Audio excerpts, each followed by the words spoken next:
Good afternoon बच्चों। Purnia live class में मैं समीना तबस्सुम आप सबका एक बार फिर से स्वागत करती हूँ। बच्चों, हम लोगों ने चैप्टर मोशन कंप्लीट कर लिया है और आज से हम लोग एक नया चैप्टर शुरू करने वाले हैं, बल तथा गति के नियम, force and laws of motion. तो इस चैप्टर में बच्चों सबसे पहले चलिए हम लोग जानते हैं कि बल क्या है। ये पूरा चैप्टर बल से रिलेटेड है और बल का प्रभाव जो होता है मोशन पे, गति पे, उससे रिलेटेड है। और Newton, the great scientist Newton ने, आइजैक न्यूटन ने जो नियम दिए गति के उस पर आधारित है। तो चलिए सबसे पहले हम लोग देखें, बल के बारे में जानें और जो कुछ हम लोग जानते हैं उसको रिमाइंड करें।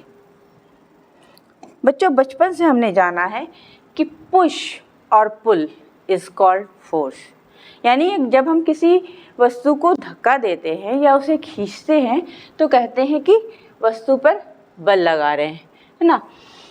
तो यहाँ पे देखिए, ये ट्रॉली, इस ट्रॉली में को पुश करके आगे बढ़ाया जा रहा है धक्का देके। ये देखिए, ये धनुष और तीर है। इसमें क्या होता है, धनुष की जो धागा लगा रहता है उसको खींचा जाता है ना। तो ये यहाँ पर भी हम लोग क्या कर रहे हैं, खींच रहे हैं। ये फोर्स ऑफ, ये देखिए ये मैग्नेट है। ये मैग्नेट लोहा की कील को अपनी ओर क्या करता है, आकर बल लगा करके खींच लेता है ना।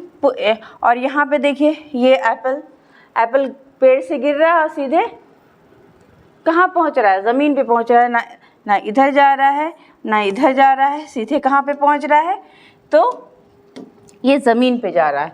तो यहाँ पर भी क्या है, ज़मीन इस शेप के ऊपर क्या बल लगा रही है और यहाँ पे देखिए खींच रही है अपनी तरफ। यहाँ पे देखिए ये सतह बल लगा रही है और यहाँ पे क्या है, ये चल रहा है, इसकी गति क्या हो रही है, बढ़ रही है ना। और यानी कि इसमें एक्सेलरेशन उत्पन्न हो रहा है, त्वरण उत्पन्न हो रहा है।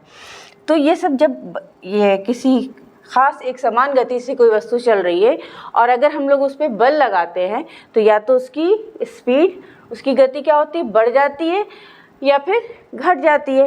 तो ये सब बल के कारण हो रहा है। ये देखिए, जब हम लोग किसी दरवाजे को खोलते हैं तो क्या करते हैं, उसको पुश करते हैं, है ना। और यहाँ पे देखिए, इसको बंद करने के लिए हम लोग क्या कर रहे हैं, यहाँ पे पुश कर रहे हैं। और पुश एंड पुल, खोलने दरवाजे को खोलने या बंद करने में या तो हम धक्का देते हैं या फिर खींचते हैं। अब चलिए आगे देखते हैं, बल के प्रभाव क्या क्या होते हैं, है ना।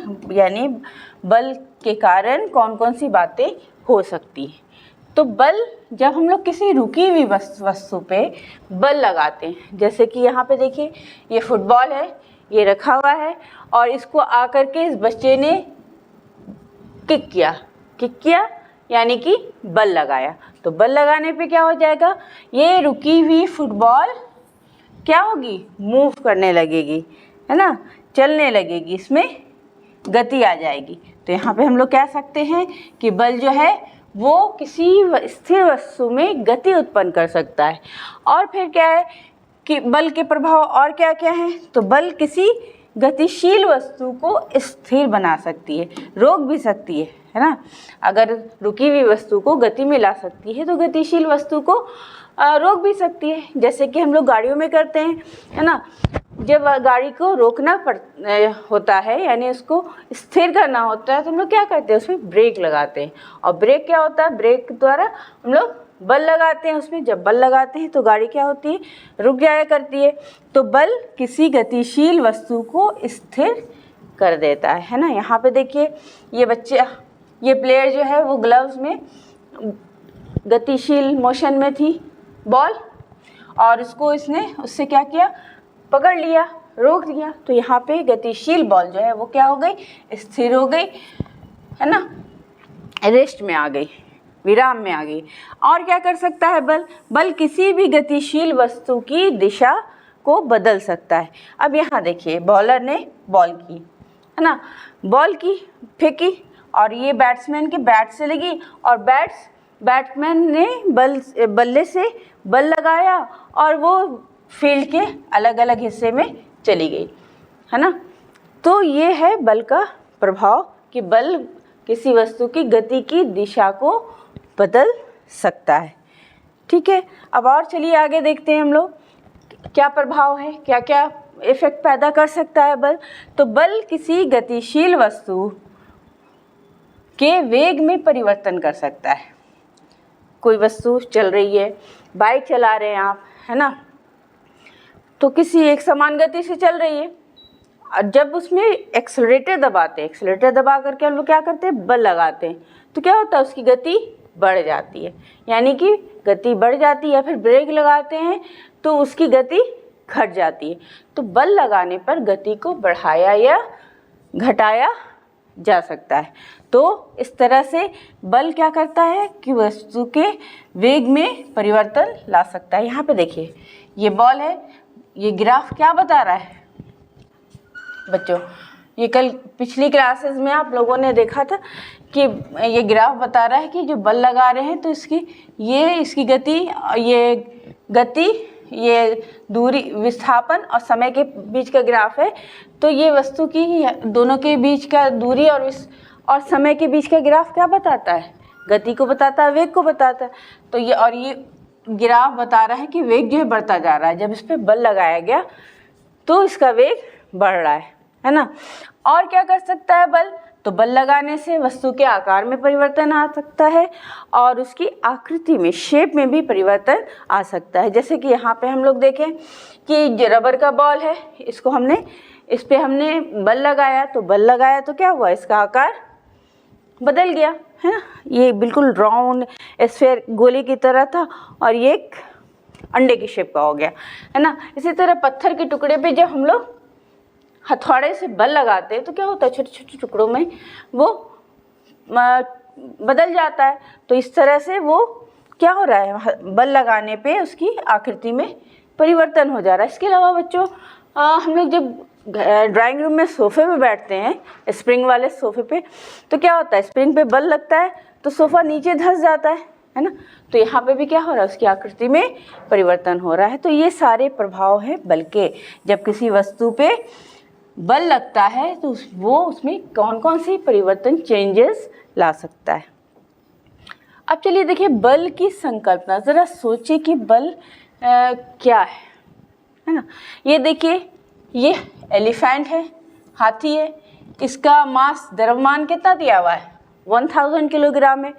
और ये एक छोटी सी बच्ची है या छोटी सी डॉल है, ये 1 किलोग्राम, जिसका द्रव्यमान कितना है, 1 किलोग्राम है, 1 किलोग्राम है ना। तो इस हाथी पे पृथ्वी द्वारा लगाया गया गुरुत्वाकर्षण बल कितना है, तो 10,000। पृथ्वी हर वस्तु को क्या करती है, एक बल लगा करके अपनी ओर खींचती है, गुरुत्व बल लगाती है। यहाँ इस पे भी लगेगा गुरुत्व बल और इसके ऊपर भी बल लगेगा। तो यहाँ पे देखिए कि कितना बल लग रहा है, 10,000 न्यूटन, यानी कि अगर जी का मान 10 लिया जाए तो लगभग 10,000 न्यूटन का बल लगा रही है। बल का बच्चों, बल एक भौतिक राशि है जिसका की मात्रा क्या है, न्यूटन है। अब यहाँ देखिए इस डॉल का द्रव्यमान 1 kg है, तो इसके ऊपर पृथ्वी द्वारा लगने वाला बल कितना है, मान लीजिए 10 न्यूटन है। तो इस तरह से देख रहे हैं कि ज़्यादा द्रव्यमान की वस्तु पे ज़्यादा गुरुत्वाकर्षण बल लग रहा है, गुरुत्व बल लग रहा है, और कम द्रव्यमान की वस्तु पे कम गुरुत्व बल लग रहा है। तो इस तरह से हम लोग कह सकते हैं कि बल का परिमाण क्या हो सकता है, ज़्यादा भी हो सकता है और कम भी हो सकता है ना।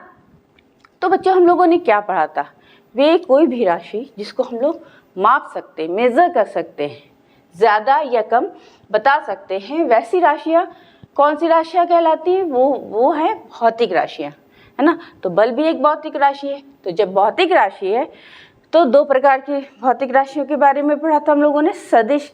कुछ भौतिक राशियाँ सदिश होती हैं और कुछ अदिश होती हैं, यानी स्केलर एंड वेक्टर के बारे में आप लोगों को बताया गया था बच्चों। स्केलर राशियाँ यानी कि अदिश राशियाँ वे राशियाँ होती हैं जिनका सिर्फ केवल परिमाण होता है, सिर्फ मैग्नीट्यूड होता है, उस दिशा बदलने से उसके मान में कोई फर्क नहीं पड़ता है।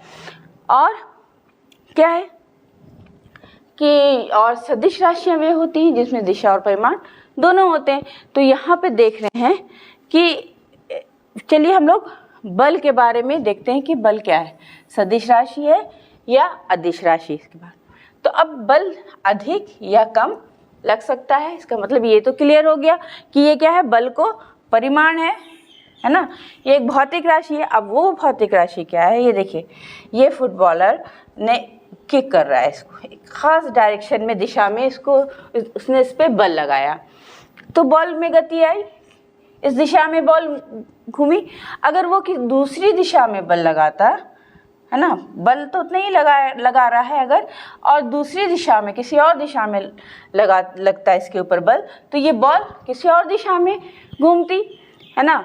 तो इस तरह से अलग इसकी दिशा, बल की दिशा बदलने से क्या होता है, उसका प्रभाव भी अलग अलग होता है। ठीक है, जैसे गोल पोस्ट में जब पेनल्टी शूट आउट के वक्त में देखा होगा बच्चों, गोल कीपर होता है गोल पोस्ट के आगे और सामने फुटबॉल रखी रहती है।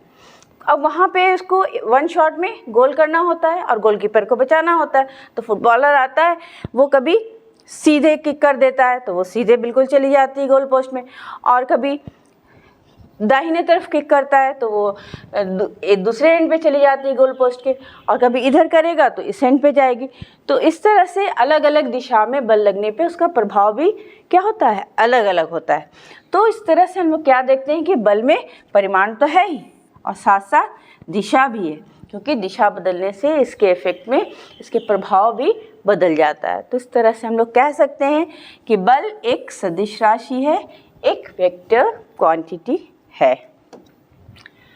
अब चलिए देखें कि बलों को दो कैटेगरी में बांटा गया है, संतुलित एवं असंतुलित बल, है ना। संतुलित यानी balanced force and non balanced force, संतुलित असंतुलित। अब देखिए कि संतुलित और असंतुलित बल क्या होते हैं। कोई भी वस्तु है तो मान लीजिए उसके ऊपर बहुत सारे बल लग रहे हैं, है ना, कोई इधर से खींच रहा है, कोई उधर से खींच रहा है, कोई इधर बल लगा रहा है। तो वैसे बहुत सारे बल जब काम कर रहे हों और उसका परिणामी बल शून्य हो, ठीक है, खड़ा हुआ है एक पहलवान जिसका वजन है कितना, 120 kg। अब लगे हुए हैं बच्चे उसको खींचने में, कोई बच्चा इधर खींच रहा है, कोई उधर खींच रहा है, कोई इधर पुश कर रहा है, कोई पुल कर रहा है, लेकिन वो अपनी जगह से नहीं हिल रहा है। तो वहाँ पे क्या हो रहा है, जितने भी बल तो इतने सारे लग रहे हैं, लेकिन सभी बलों का परिणामी बल क्या है, तो शून्य है ना। तो ऐसा कब होता है कि अगर, तो संतुलित बल को हम लोग इस तरह भी समझ सकते हैं बच्चों कि जब किसी वस्तु पे दो बल लग रहा हो, ये कोई वस्तु है, इस पे इधर से भी बल लग रहा है और इस दिशा में भी बल लग रहा है। तो जब दो बल किसी वस्तु पे इस तरह से लग रहे हो कि दोनों विपरीत दिशा में हो, विपरीत, एक देखिए, एक बाईं ओर लग रहा है और एक दाईं ओर बल लग रहा है, यानी एक पश्चिम दिशा में बल लग रहा है, एक पूर्व दिशा में बल लग रहा है ना। और ये भी कितना बल लग रहा है, 5 न्यूटन बल लगाया जा रहा है, और इधर से भी क्या हो रहा है, 5 न्यूटन बल लगाया जा रहा है। तो इसकी स्थिति में क्या होगा, कोई भी परिवर्तन नहीं होगा। और इस प्रकार के बल क्या कहे जाते हैं, संतुलित बल कहे जाते हैं। यानी कि बराबर परिमाण के दो बल अगर विपरीत दिशा में काम करें एक दूसरे की, तो परिणामी बल का मान क्या होता है, शून्य होता है। यानी संतुलित बल, दोनों संतुलित बल परिमाण में एक दूसरे के बराबर होते हैं और दिशा में विपरीत होते हैं। ठीक है, अब ये देखिए रस्साकशी का गेम है, हो रहा है भाई। यहाँ पे क्या हो रहा है, रस्साकशी। रस्साकशी क्या होती है बच्चों, रस्सी पकड़ लेते हैं, एक टीम इधर लगती है, एक टीम दूसरी तरफ लगती है और खींचना शुरू करते हैं, है ना। तो अगर दोनों तरफ से बराबर बल लग रहा होता है तब क्या होता है, ये देखिए ये बनाया हम लोगों ने और यहाँ से यहाँ तक ये रस्सा खिंचाई हो रही है। तो कुछ लोग इधर से पकड़ के खींच रहे हैं रस्से को, कुछ लोग उधर से पकड़ के खींच रहे हैं, और ये है मिड पोजीशन, मीन पोजीशन है ना। अगर जितना बल इधर दोनों बल क्या हो रहा है, विपरीत दिशा में लग रहे हैं। अगर इधर से जितना बल लग रहा है इस ओर, उतना ही बल इस ओर भी लगेगा, दूसरी तरफ भी लगेगा। तो क्या हो जाएगा कि ये जो बीच की मध्य पोजीशन जो है, मीन पोजीशन, वो बनी रहेगी। है ना। तो संतुलित बल के प्रभाव को हम लोग देख लें कि संतुलित बल जब काम करते हैं किसी भी वस्तु पे, बैलेंस फोर्स यानी परिमाण में इक्वल और दिशा में विपरीत, तो उसकी अवस्था में, वस्तु की अवस्था में कोई परिवर्तन नहीं लाता है, चाहे वो गति की अवस्था हो, विराम की अवस्था हो या फिर एक समान गति की अवस्था हो, है ना। ना तो उसकी गति बढ़ेगी घटेगी और ना वो विराम से गति में आएगी वस्तु, और ना गतिशील वस्तु गतिशील वस्तु विराम में आएगी, और ना विराम से कोई वस्तु गतिशील होगी। कब? जबकि उसके ऊपर बल तो लग रहे हों, लेकिन वे बल कैसे हों? संतुलित बल हो, तो उसकी किसी भी अवस्था में परिवर्तन नहीं होगा। लेकिन हाँ, संतुलित बल क्या कर सकता है? संतुलित बल वस्तु की आकृति और आकार में परिवर्तन ला सकता है। संतुलित बल, जैसे कि हम लोगों ने पिछले स्लाइड में बच्चों देखा, बॉल को, रबर की बॉल को दोनों तरफ से हम लोग क्या कर रहे थे? बल लगा रहे थे, बराबर बल लगा रहे थे और विपरीत दिशा में लगा रहे थे। तो उसकी शेप में, आकृति में, आकार में क्या हो गया था? परिवर्तन हो गया था। तो अवस्था में परिवर्तन नहीं ला सकता है संतुलित बल, लेकिन आकार और आकृति में परिवर्तन ला सकता है। अब चलिए देखें असंतुलित बल क्या होता है भाई। तो यहाँ पे भी वही हो रहा है, खेला जा रहा है ये रस्साकशी का गेम। यहाँ पे कुछ लोग इधर लगे हैं, कुछ लोग रस्सी का दूसरा सिरा पकड़े हुए, और यहाँ पे इन लोगों ने सब मिल करके कितने न्यूटन का बल लगा रहे हैं? तो 300 न्यूटन का बल लगा रहे हैं। और इस तरफ भी जो लगने वाला बल क्या है? 300 न्यूटन है। तो दोनों बल क्या है? परिमाण में बराबर, दिशा में विपरीत है, यानी कि संतुलित बल है। तो संतुलित बल है तो ये इसकी जो मीन पोजीशन है वो मूव नहीं हो रही है अपनी जगह से, नहीं। और वही यहाँ पे देखिए, बेचारे दो लोग निकल के कहीं चले गए, तो अब तो कम, यहाँ पे 300 न्यूटन बल लग रहा है और इस दिशा में लगने वाला बल कितना है? सिर्फ 100 न्यूटन ही है। तो इन दोनों बलों की दिशा तो विपरीत है, लेकिन उनके परिमाण बराबर नहीं है। तो इसलिए क्या ये संतुलित बल होंगे बच्चों?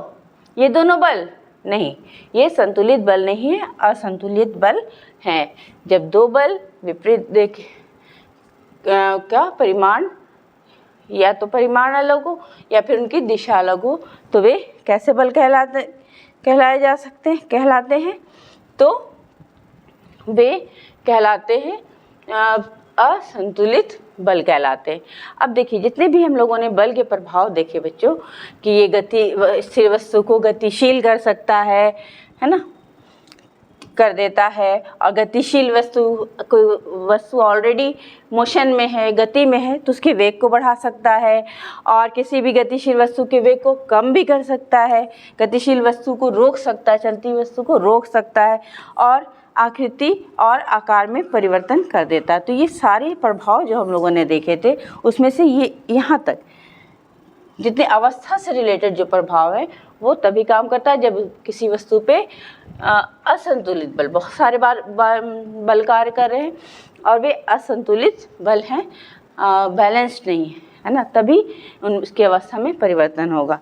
और फिर बल जो है आकृति और आकार में परिवर्तन कर सकता है। तो ये तो संतुलित बल भी कर सकता है, असंतुलित बल भी ये काम कर सकता है। अब चलिए देखिए, यहाँ पे विभिन्न प्रकार के बल कई तरह के होते हैं। हम लोगों ने देखा कि हम लोग गाड़ी को जब ठेलते हैं या कार्ट को, ठेले को खींचा जाता है, या फिर हम लोग जब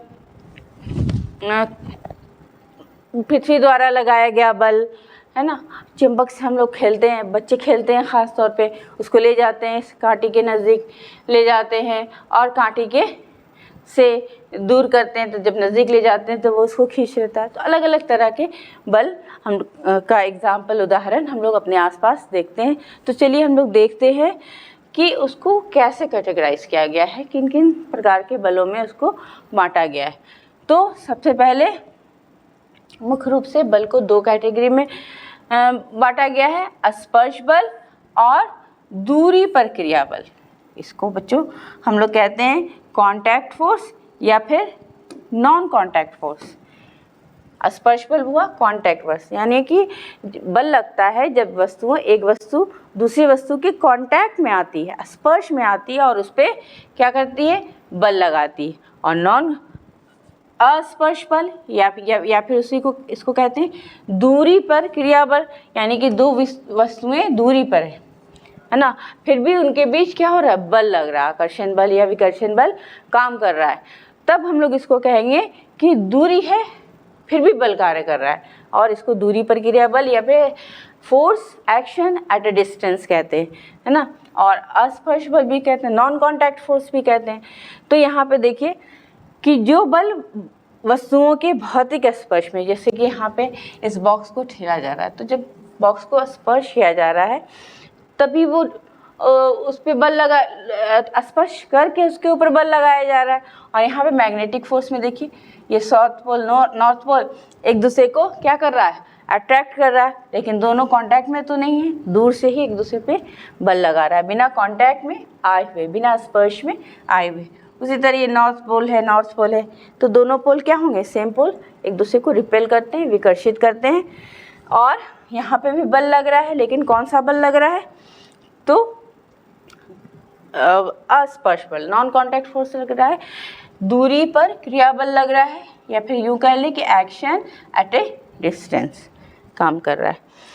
ठीक है, अब आगे देखते हैं स्पर्श बल के कुछ एग्जाम्पल्स हम लोग देख लें कि कौन कौन किस किस प्रकार के बल जो है वे स्पर्श बल कहे जाते हैं, है ना। तो सबसे पहले इस स्पर्श बल का जो एग्जाम्पल है, जिसमें वस्तुएं एक दूसरे के कांटेक्ट में आती हैं तब बल काम करता है, तो चलिए उन बलों को देखते हैं। तो उसमें सबसे पहले आप देखिए यहाँ पे यह है टेबल पे रखी हुई किताब के ऊपर जो बल लग रहा है ना।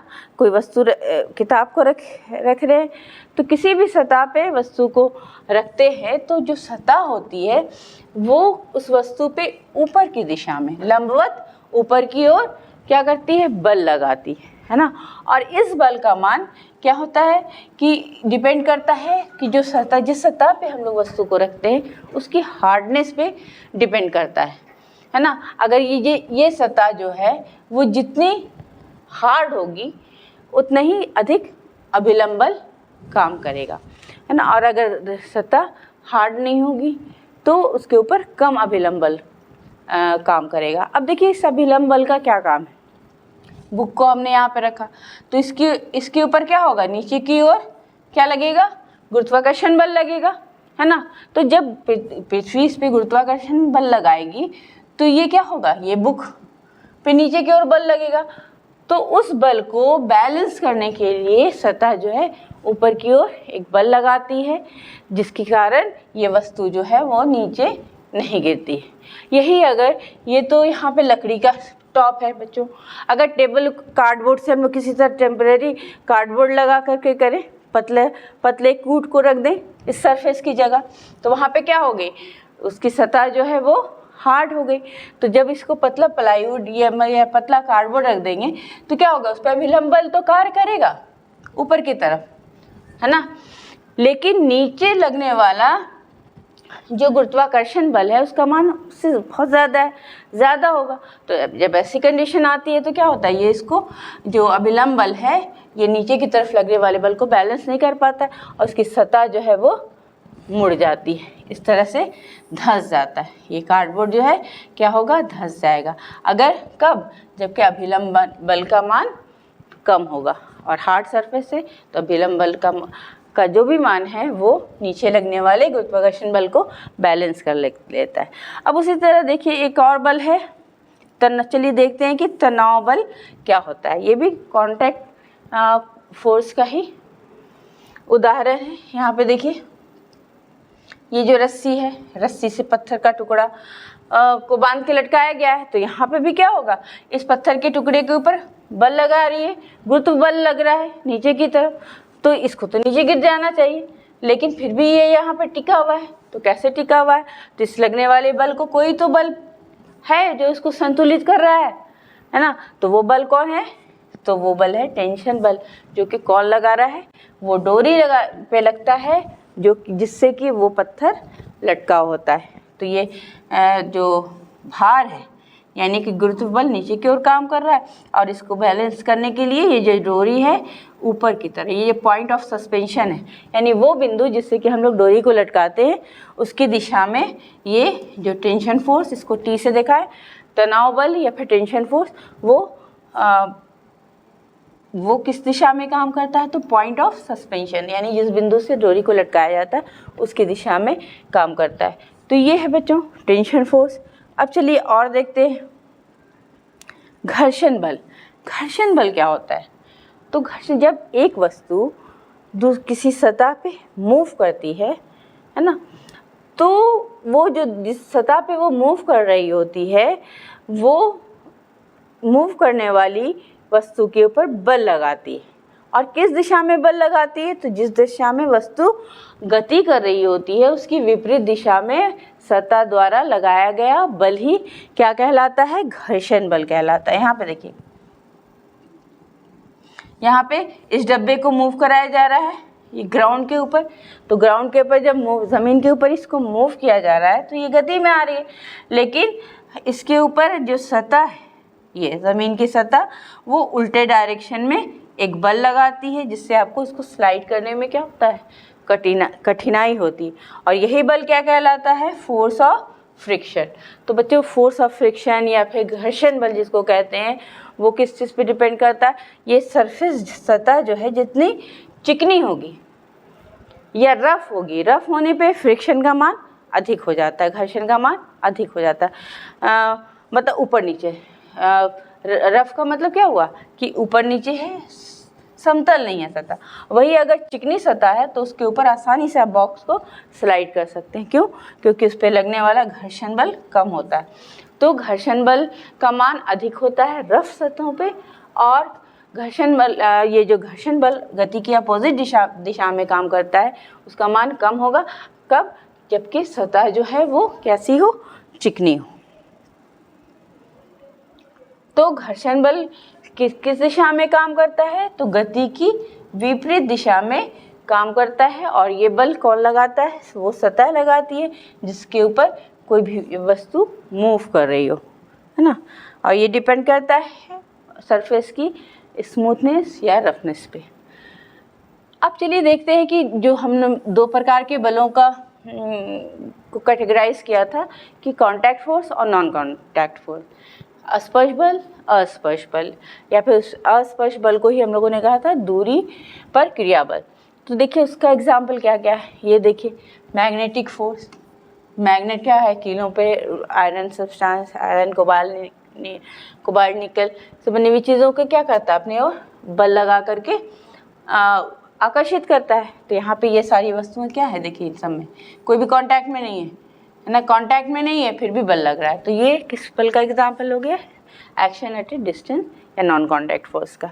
उसी तरह से देखिए बच्चों, ये क्या है, यहाँ पे बलून को रब कर दिया और उस छोटे छोटे कागज़ के टुकड़े पहले ही हम लोगों ने करके रखे हैं, तो उसके नज़दीक ले गए तो ये खींच करके आ गया। और यहाँ पे देखिए, यहाँ पे भी वही हुआ, कंघी को हम, ये ज़रूर आपके स्कूल में ये एक्सपेरिमेंट करके दिखाया गया होगा, कंघी से बाल को रब किया तो उस पर क्या हुआ, उसमें आवेश आ गया। तो वो आवेश जो है फिर के कारण जो है बल उत्पन्न हुआ, जो कि इन कागज़ के टुकड़ों को खींच लेता है। तो कागज़, कंघी और इन कागज़ के टुकड़ों में क्या है, डिस्टेंस है, दूरी है, लेकिन फिर भी उसको खींच लेता है, यानी कांटेक्ट में नहीं है वस्तु तब भी बल लग रहा है।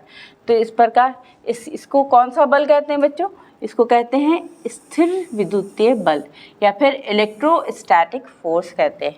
ये था मैग्नेटिक फोर्स, ये है इलेक्ट्रोस्टैटिक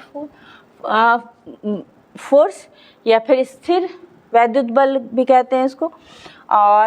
और फिर आइए ये देखिए गुरुत्वाकर्षण बल। गुरुत्वाकर्षण बल क्या होता है बच्चों, कोई भी दो वस्तु एक दूसरे पे बल लगाती है ना, एक दूसरे को एक बल लगा करके आकर्षित करती है, वो बल ही क्या कहलाता है, गुरुत्वाकर्षण बल कहलाता है। यहाँ पे देखिए, यहाँ पे अर्थ है, मून है, तो जब ये घूमता है तो एक दूसरे पे बल लगाता है, इसी की वजह से ये एक फिक्स्ड ऑर्बिट में घूमता रहता है। ये सैटेलाइट ये पृथ्वी के चारों तरफ, या फिर पृथ्वी जो है और सूर्य के चारों तरफ एक फिक्स ऑर्बिट में घूमती रहती है, तो उसका वजह क्या है, दोनों के बीच लगने वाला गुरुत्वाकर्षण बल के कारण ही लगातार लगता रहता है, जिससे कि वो दूसरी दिशा में नहीं जाती।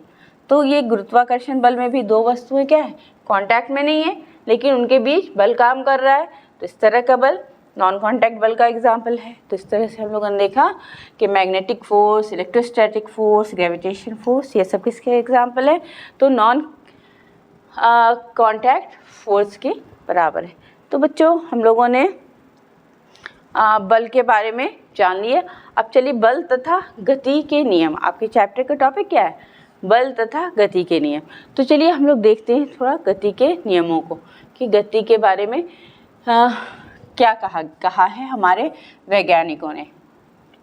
तो पहले ये माना जाता था कि गति, कोई भी वस्तु जो है वो विराम अवस्था में है तो वो विराम अवस्था में ही बनी रहती है, और गति की अवस्था में है तो वो गति की अवस्था में बनी रहती है। तो पहले ये मानना था कि वस्तु सिर्फ रुकी हुई वस्तु रुकी हुई रहेगी, यही उसका गुण है। और गतिशील वस्तु, कोई भी वस्तु गतिशील तभी तक रहेगी अगर उसके ऊपर लगातार बल लगता जा रहा है, तभी वो रहेगी, और नहीं तो वो रुकी हुई रहेगी। तो वहाँ पे सिर्फ जिक्र था विराम के जड़त्व का, यानी कोई वस्तु रुकी हुई है तो वो रुके हुई अवस्था में रहना चाहती है। और ये कॉन्सेप्ट नहीं था कि कोई वस्तु गतिशील है अगर किसी एक समान वेग से तो उसी वेग से गतिशील रहेगी, इस बात का कॉन्सेप्ट नहीं था। फिर आए गैलीलियो। उन्होंने क्या किया कि एक्सपेरिमेंट्स किए। उन्होंने अलग अलग इंक्लाइंड प्लेन पे बॉल को लुढ़काया, देखा कि ये बॉल आई और फिर अपने आप ही ये आगे बढ़ गई, और फिर इसी तरह से कुछ कम उसको इंक्लाइन किया, उसका जो झुकाव है वो कम करके देखा, तो देखा कि बॉल कुछ और दूर तक मूव की। अब फिर उन्होंने क्या किया, एक सिरा बिल्कुल ओपन कर दिया इधर, कोई चाह, तब देखा कि उन्होंने कि बॉल जो है वो मूव करती जा रही है ना, काफ़ी देर तक मूव कर रही है। और उन्होंने ये जो सतह थी वो बिल्कुल कैसी बनाई, बिल्कुल चिकनी बनाई, उसके लिए ग्लास का उपयोग किया। तो जब गिलास की सतह पे इस तरह से बॉल को लुढ़काया गया तो देखा कि वो चलती ही जा रही है ना। तो इन एक्सपेरिमेंट से वो इस नतीजे पे पहुँचे कि ये, लेकिन हम लोगों के साथ क्या होता है, आमतौर पे हम लोग क्या देखते हैं कि बॉल को ऐसे लुढ़काया तो वो कुछ दूर लुढ़कती है और उसके बाद क्या होती है, रुक जाती है ना। लेकिन बच्चों वो रुक क्यों जाती है, वो उसको तो मूव करते रहना चाहिए था, तो वो रुक इसलिए जाती है बच्चों कि आपने तो एक बल लगा के उसको गतिशील किया, लेकिन उसके ऊपर फ्रिक्शन बल काम करता है, घर्षण बल काम कर रहा है। अभी जस्ट पहले पिछले स्लाइड में हम लोगों ने घर्षण बल के बारे में पढ़ा कि जिस सतह पे वस्तु मूव करती है तो वो सतह जो है गति की विपरीत दिशा में घर्षण बल लगाती है, तो वो घर्षण बल के कारण वो बॉल रुक जाती है, या कुछ हवा का जो रेजिस्टेंस होता है, प्रतिरोध होता है, वो बल लगाती है विपरीत दिशा में, जिसके कारण बॉल क्या होती है, रुक जाती है। और अगर किसी वस्तु पे कोई बाहरी बल नहीं काम करे तो वो चलती ही जाएगी। तो गैलीलियो ने ये जो चिकनी सतह का इस्तेमाल किया तो उससे क्या हुआ, फ्रिक्शन को ज़ीरो करने की कोशिश की। तो ज़ीरो तो नहीं हो पाया, लेकिन बहुत ही नेग्लिजिबल रहा, है ना। तो उसमें देखा गया कि बॉल जो है चलती जा रही। तो इस तरह से इन्होंने कहा कि सिर्फ गति सिर्फ स्थिर है तो स्थिर अवस्था में ही बने रहना ही किसी वस्तु की प्रॉपर्टी नहीं है, बल्कि अगर वो गतिशील है तो वो गति की अवस्था में भी बनी रहना चाहेगी, अगर कब तक, जब तक कि उस पर कोई दूसरा बल काम करके उसको रोके नहीं, उसकी गति की अवस्था को, एक समान गति की अवस्था को। तो चलिए बच्चों, ये तो हुआ गैलीलियो ने थ्योरी को चेंज कर दिया कि हाँ भाई, सिर्फ ऐसा नहीं कि रुकी है तो रुकी है, बल्कि गतिशील रहेगी तो भी वो गतिशील में रहना चाहती। तो इसी के बेसिस पे क्या हुआ, हमारे साइंटिस्ट आइजैक न्यूटन ने कई एक्सपेरिमेंट्स किए और नतीजे पे पहुँचे कि गैलीलियो को, और जो बातें कही सिद्धांत गैलीलियो ने, तो उसको उन्होंने प्रूफ किया और दिखाया कि वो सही है। तो इसकी शुरुआत ऐसे मानी जाती है बच्चों कि न्यूटन के बैठे हुए हैं गार्डन में एप्पल ट्री के नीचे, उनके ऊपर क्या हुआ, एक बार सेब गिरा, तो बस वो पढ़ रहे थे, उनको डिस्टर्बेंस हुई, तो फिर उन्होंने सोचना शुरू किया कि भाई ये सेब जो है मेरे ऊपर ही क्यों गिरा, इधर क्यों नहीं गया, उधर क्यों नहीं गया, ऊपर क्यों नहीं चला गया, मेरे ही ऊपर क्यों गया। वहीं से शुरुआत हुई किसकी, गुरुत्वाकर्षण बल की खोज की, और उन्होंने उसके बारे में सोचना शुरू किया, गुरुत्वाकर्षण बल के बारे में।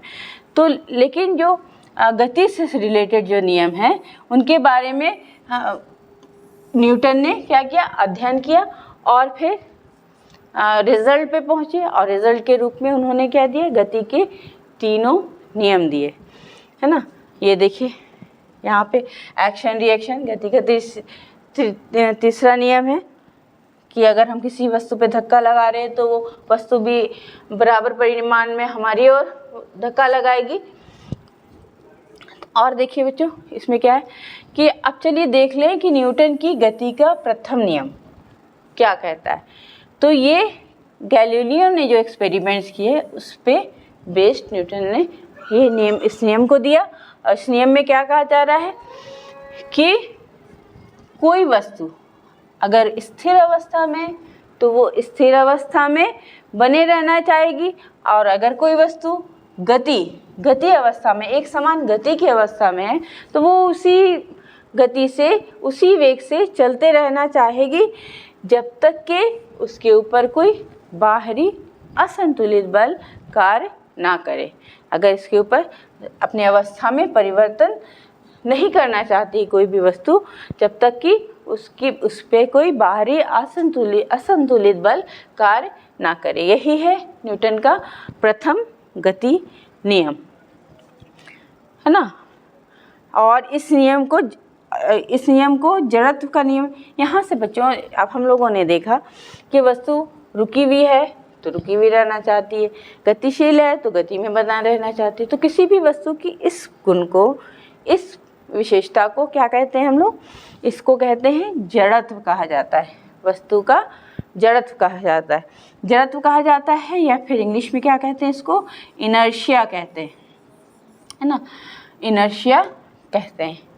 ठीक है, तो इनर्शिया का मतलब है कि वस्तु जिस भी अवस्था में वो उसी अवस्था में बने रहना चाहती है। तो इस तरह से हम लोग देखते हैं कि जड़त्व, ये न्यूटन गति का जो पहला नियम है, उससे हम किस चीज़ का कॉन्सेप्ट मिलता है, तो जड़त्व का कॉन्सेप्ट मिलता है, इनर्शिया का कॉन्सेप्ट मिलता है, के बारे में पता चलता है कि भाई जड़त्व भी कोई चीज़ है। हाँ, तो क्या है इसके बारे में अगली स्लाइड में हम लोग पढ़ेंगे। और क्या पता चलता है कि बल के बारे में अभी तक बच्चों हम लोग जान रहे थे कि बल जो है पुश एंड पुल को धक्का देना या खींचना इज कॉल्ड फोर्स, यानी पुश और पुल इज कॉल्ड फोर्स, उसी को कहते हैं। लेकिन अब यहाँ से देखिए बल की एक नई परिभाषा निकल के आ गई कि बल, जब असंतुलित बल कार्य करता है तब वस्तु की अवस्था में परिवर्तन आ सकता है ना। तो वो परिवर्तन जो है, अवस्था में जो परिवर्तन आता है वो किसके कारण आता है, तो बल लगने के कारण, चाहे वो विराम की अवस्था हो या गति की अवस्था हो। तो यहाँ पे हम लोग क्या देखें, यहाँ से तो न्यूटन का जो प्रथम गति नियम है उससे एक तो जड़त्व की परिभाषा निकल करके आई, और दूसरा बल की भी परिभाषा, उससे बल की परिभाषा भी निकल के आती है।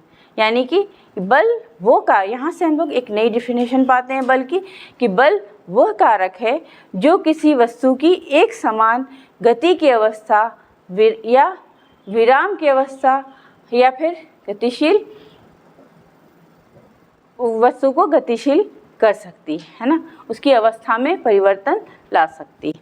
तो चलिए बच्चों, अब हम लोग आगे देखिए यहाँ पे ये बल लग रहा है, तो बल लग रहा है किस पे, कॉइन्स पे, कैरम में स्ट्राइकर द्वारा बल लग रहा है, तो इसकी अवस्था में क्या हो रहा है, परिवर्तन हो रहा है। तो बल वह कारक है जो किसी वस्तु की विराम की अवस्था, गति अवस्था में परिवर्तन ला सकता है।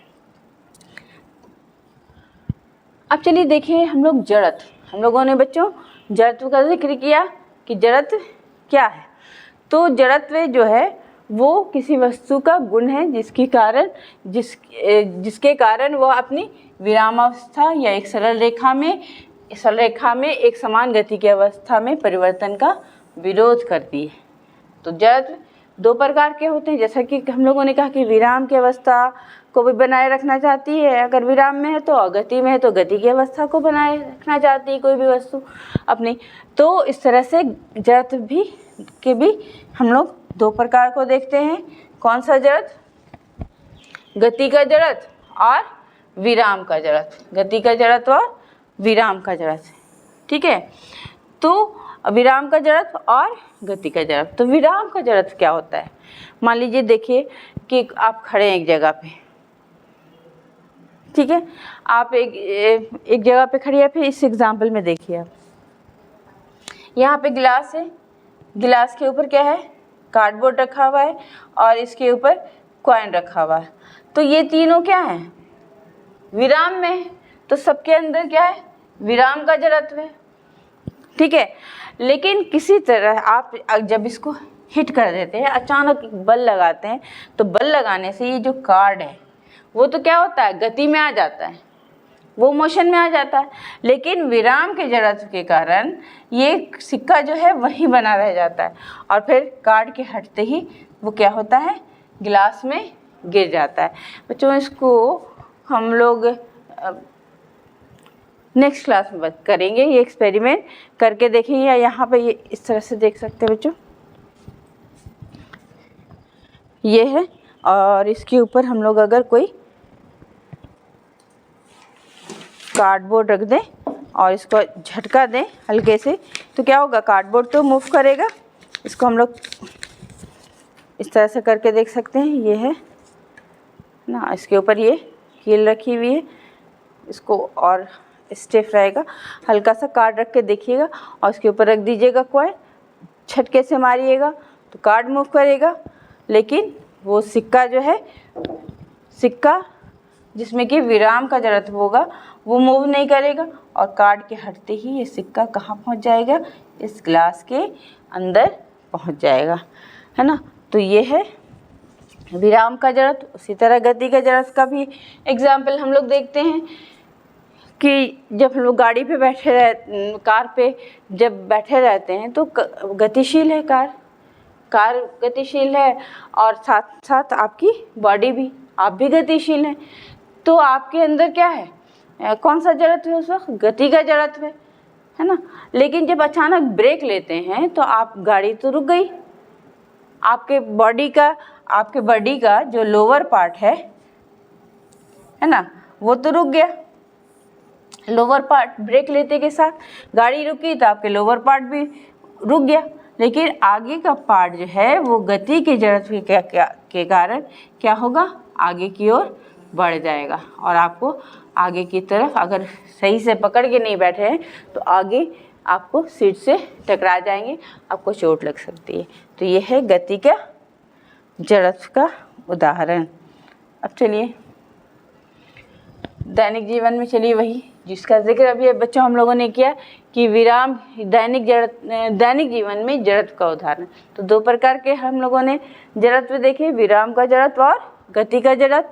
और चलिए देखते हैं कि उसका हम लोग जड़त्व का अपने दैनिक जीवन में किस प्रकार से उपयोग करते हैं। ये देखिए बस रुकी हुई थी, है ना, बस रुकी हुई थी, आप बस भी विराम में, आपका शरीर भी विराम में। अचानक जब ये चलना शुरू किया तो आपका निचला हिस्सा तो विराम से गति में आ गया, लेकिन ऊपर का हिस्सा जो है वो विराम के जड़त्व के कारण पीछे ही रह जाता है, जिसके कारण आप पीछे की तरफ झुक जाते हैं, है ना।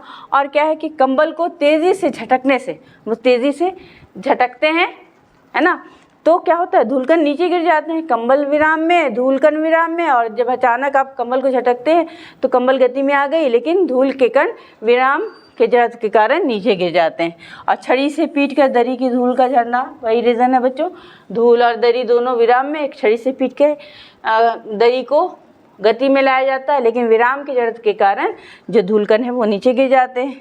और पेड़ की शाखा को जोर से हिलाने पे फलों और पत्तियों का झड़ना, ये भी जड़त्व के कारण ही होता है, विराम के जड़त्व के कारण।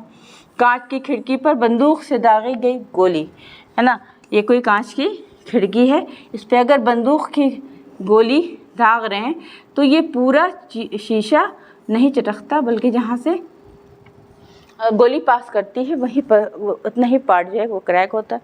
बच्चों, जड़त्व के बारे में और गति के दूसरे नियमों के बारे में हम लोग कंटिन्यू करेंगे नेक्स्ट क्लास में।